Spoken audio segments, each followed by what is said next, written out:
Do not think that you will take Bosnia and Herzegovina into hell. The Muslim people will be driven into extinction. Because if there is war, the Muslim people will not be able to defend themselves.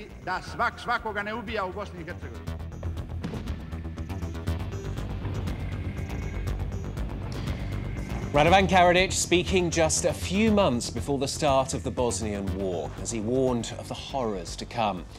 In the spring of 1992, as war did break out, his Serbian forces took control of the region around the town of Prijedor, forcibly removing anyone who was not a Serb from power. Thousands of ordinary people, mainly Muslims and Croats, were taken to three main camps: a Marska, converted from a mining complex, Karatem, which was a ceramics factory, and to the village of Ternopolje. They became known as the Triangle of Horror. Male and female prisoners were subjected to beatings, rape, torture and executions. In one night alone, it's thought 150 people were killed as soldiers fired randomly into a locked warehouse.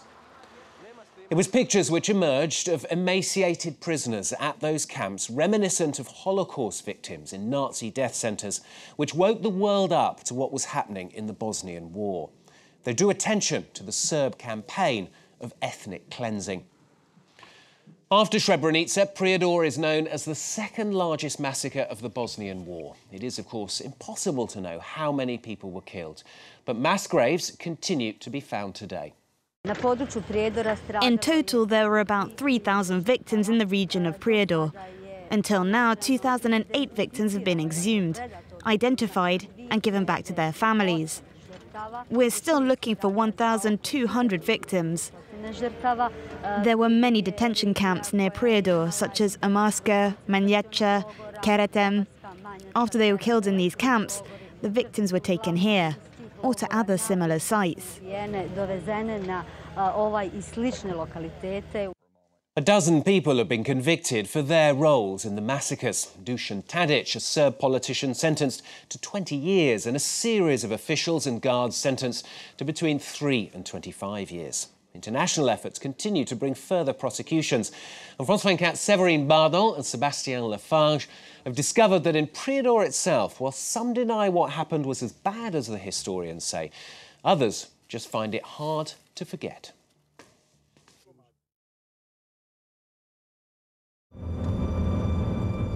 "20 years after the end of the war, Bosnia-Herzegovina is still unearthing its dead. Last September, the largest mass grave of the conflict was discovered some 20 kilometers from Prijedor in the northwest of the country. Look over there to the left. How close the houses are. The people who live in those houses saw what happened.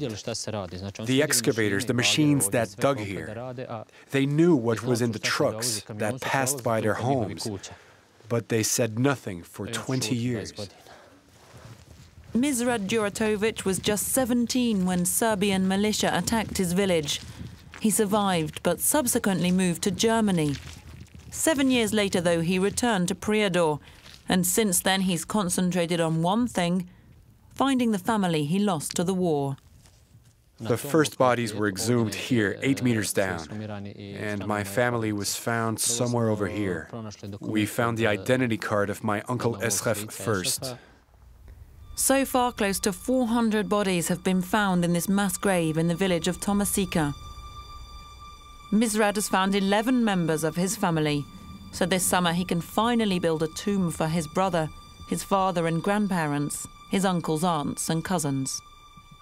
A part of me felt a great relief, but a few days later the pain returned, and I relived all the suffering of the past. I think that some wounds are now finally beginning to heal, but the pain will always be there as long as I live.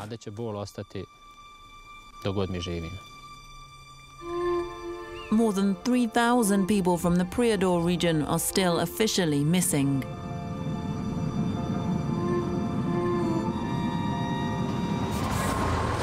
The bodies from the mass grave in Tomasica are laid out in an anonymous hangar in the middle of an industrial zone, some 30 kilometers beyond the village. a team of scientists equipped with the bare minimum worked to identify the victims.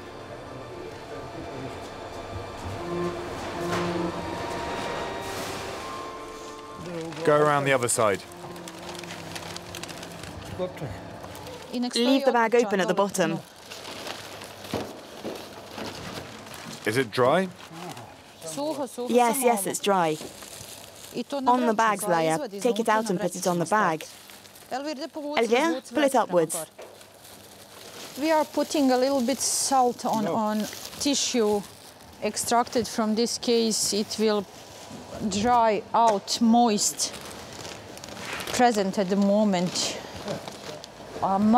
Sheer amount of bodies is stunning. You know, we had a huge pile of excavated cases in body bags over here, and we couldn't cope with washing as they were delivering. So guys who were washing had very hard task to undress them, to wash all clothing, to evident all findings in pockets, eventually all bullets or shell casings stuck to those bodies, any ligatures or blindfolds. It was an unbelievable operation to undertake. The bone samples might help return the dead to their families, thanks to a DNA bank established after the war. But trying to identify the thousands of bone fragments found in communal graves makes the scientists' work much more difficult. Yes, this is right foot. Probably found inside of this sock and then found inside of the shoe. Forensic pathologists are hoping to identify up to 80% of the bodies found in Tomasika by this summer. By giving faces to the victims of ethnic cleansing, they're helping write a page in the history of their country. Does society reaches some kind of closure, and does this lead to reconciliation? I cannot see way too much progress looking from that side, unfortunately, because I've seen excavating mass grave in Prijedor, Tomašica, so much denial by people living in Prijedor towards what's happening. It's for me to understand and to see that there is no much progress into that part of society was striking, to be honest with you. In Prijedor, there are few reminders of the war. There's nothing today to suggest that this ArcelorMittal factory was once a concentration camp for the Bosnian Muslim prisoners. Another camp in Karaterm has been turned into a car wash, a camp in which many people died. Only in one night, between 24th and 25th July 1992, they killed behind those metal doors more than 200 prisoners. So this is a character. What is the paradox? You have car wash over there and many survivors who are going to clean their cars. I told you, this is Absurdistan, and when we are talking about Bosnia-Herzegovina as Absurdistan, then Prijedor is the capital city of this Absurdistan. The countryside around Prijedor, where Christian, Orthodox and Muslim villages live side by side, hides a third camp. And welcome to concentration camp Ternopolje. It was in this cultural centre that Sudbin was detained before being deported, first to a Bosniak region, then to Germany. I and my brother, we were transported here after we survived killing and shooting and torture. So my kičma, kako se kaže kičma? My bags are destroyed, so I have since 20 years pain 24 hours a day. The site, now under renovation, will soon be a local cultural centre again, where the youth will come to dance. But this is not what shocks Sudbin the most. When we are talking about absurds in Bosnia, it is actually the absurd number one. Can you imagine the monument for SS soldier in Dachau, Auschwitz, or wherever? And this one is the monument for Serbian soldiers in the middle of concentration camp, where non-Serbs were tortured.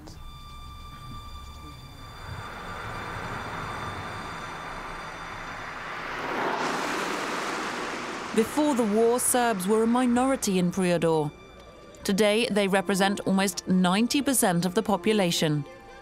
Serbian nationalism is loud and proud. In response, Sudbin has created an association for the war's Bosniak victims. It's fighting for official recognition of the massacres. Nermin is a member. Last year, he went to The Hague to give testimony against the former Bosnian Serb military commander Ratko Mladic on trial for war crimes. There were 4 or 5 people beating the man next to me with the butts of their rifles or bayonets, I don't know. I didn't really see, I turned by accident. As for me, they did not kill me, they ordered me to carry the bodies to the bus. How did these events impact you? Kakav su utjecaj svi ti događaji imali na vas? It's hard for me to get my life back. My marriage fell apart. I've been plagued by nightmares for years. Nermin is under no illusions. The trials at The Hague aren't being covered by Prijedor's local media. We still don't know what the result of my testimony will be. But you can see clearly the situation here. It's like nothing ever happened. You come here, there's nothing to see, nothing out of the ordinary. But we know what happened. Our generation has been wiped away. Okay. We are living in some kind of parallel worlds. Everybody had their own microcosmos. And look at the new generations. New army of unemployed Europeans, my God. Somebody is promising them every single day, European way, your economy, perspective, blah, blah, blah, blah, blah, blah, blah, blah, blah. And at the same time, somebody is tolerating idiots who is preparing them for the next disaster. Sudbin is also pessimistic about the younger generations, whose understanding of the recent past, he says, has been warped by Serbian nationalism. He sees the local school at Ternopolje as typical in this respect. It was established in the very buildings where Sudbin himself was detained. The school principal prefers to insist on the mix of students in his classes. We follow the school curriculum established by the Bosnian Serb Republic, but we also have courses on the Muslim, Orthodox and Ukrainian religions. Out of 206 students, 57 are Bosnian, 14 are Ukrainian, and the other children are Serbian. The school curriculum of the Bosnian Serb Republic is different from the rest of the country. The one thing everyone agrees on is not to talk about the war. In general, we don't talk about that. There are only 2 or 3 sentences about it in the school textbooks which mention unfortunate events between the different communities. So this part of our history is summed up with a sentence. The war is so rarely mentioned in Prijedor that even the principal didn't know his school was a former concentration camp. I've spoken about it with Bosnians from the region and also with Serbs. And I think these stories of torture are a little exaggerated. It wasn't a camp, strictly speaking. There were, of course, a great number of people living here who didn't have very comfortable lives. But that happens when you put a lot of people in a small place. Basic hygiene and living conditions become more difficult. The director relays the Prijedor party line. The camps were nothing more than safe centres for the Bosniak populations. Crimes were committed by both sides, and it's time now to wipe the slate clean. Marko Pavic, the mayor of Prijedor, goes a step further. Actually, these problems are only of interest to the international community, to the people who don't live on our land. Foreigners come with their prejudices from propaganda that spreads misinformation about what it's like here. Officially, harmony reigns over Prijedor. The mayor only recognises one problem: unemployment. 44% of the population of Bosnia is unemployed. In the Prijedor region, some towns look like disaster areas. Everyone who could fled this town. If they found anything else, they left. The only people who remain are those who have nothing else. Slavko Glusac lives a few kilometres from Prijedor, in a village that once prospered thanks to its iron ore mines. But production was halted by the war and never started up again. It's like that everywhere. When there's no production, when the mine's not working anymore, everything dies. There are a few retirees here who live a little better than most, but otherwise, everyone lives in misery. Slavko is Serbian. Before the war, he was a postman in a Bosniak village some 30 kilometres away, but was forced to seek refuge in the Bosnian Serb Republic.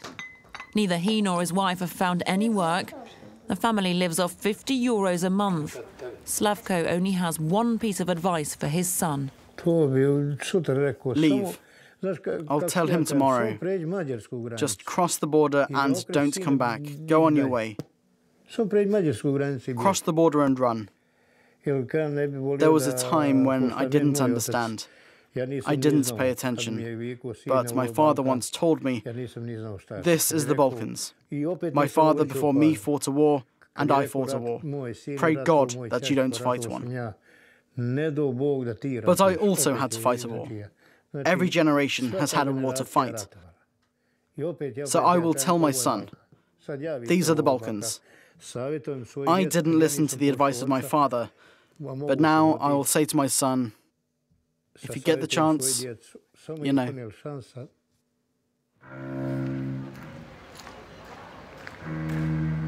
Whether Serbian or Bosniak, few here believe the future is bright.